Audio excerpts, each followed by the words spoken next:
Here we are, the Wolverine. Ladies and gentlemen, welcome James Mangold, the director of the Wolverine.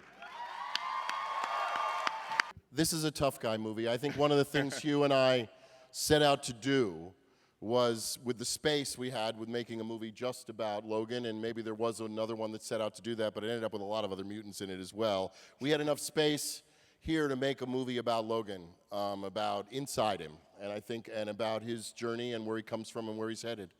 Yes. Well, the whole Japanese setting gave me kind of, I hoped, a license to change the tone a little bit, to ratchet things both up and down a little bit, meaning make the action, I hope you agree when you see it, a little more intense, a little more physical. You know, Logan is one of the few superheroes who can't jump tall buildings in a single bound, can't change the atmosphere, can't fly out of our atmosphere, can't pull a 747 down.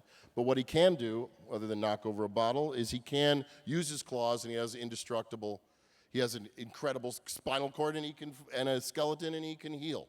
And it's like, what is so important to me about Logan in this is that we get inside the anger and the rage that has defined the character in comic books for years, but I don't think has had a chance to be seen both in action and drama in the film itself. Fantastic. And we've seen Wolverine. This will be the 6th movie that he's in, I believe, and I think next year is 7th. Well, that includes the 28 seconds of the last one, yeah. But that's pretty incredible if you think that they were all portrayed by the same man. I mean, this man has been the same superhero more than Christopher Reeve was Superman. He's been, this character. I think Jeff Hugh is there's been some roles in history. I think Clint as the man with no name. I think Sean Connery as the first Bond. I think Hugh Jackman is in that strata. I think that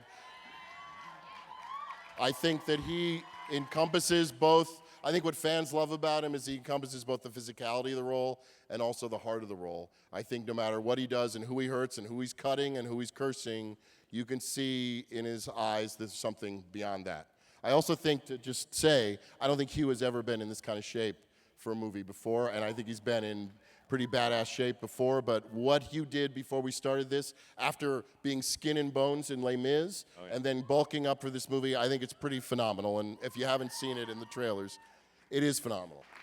I've made a few movies, but I can't tell you what a pleasure it is to be here and share this with you. It's been a 2.5-year journey with a great friend, bringing the Claremont Miller saga to the screen. I've loved these stories all my life. I've loved this world and this character all my life. And I hope when you see it in only a few days, you'll agree with me that my partner and I got somewhere bringing it to the screen. My partner, who I'm speaking about, is a friend for the last 12 years, who I got the honor to make another film with many years ago, 12 years ago to be exact. And I think he's done a pretty damn good job playing the Wolverine over those 12 years. Mr. Hugh Jackman. What?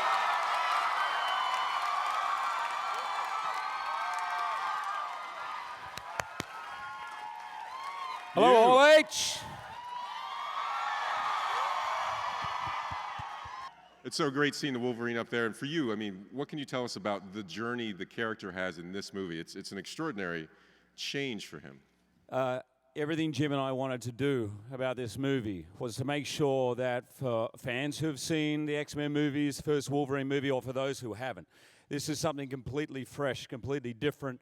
Obviously, you guys know it emanates from probably one of the most famous comic book arcs, the Japanese story or Samurai Saga. And 13 years ago, I first read that in my trailer, that comic book, whilst being in my trailer filming X-Men 1, and I said to Lauren Shuladonna, this is the movie we need to make. Well, 13 years later, it's here. I think you get to understand way more about the character than you've ever seen before.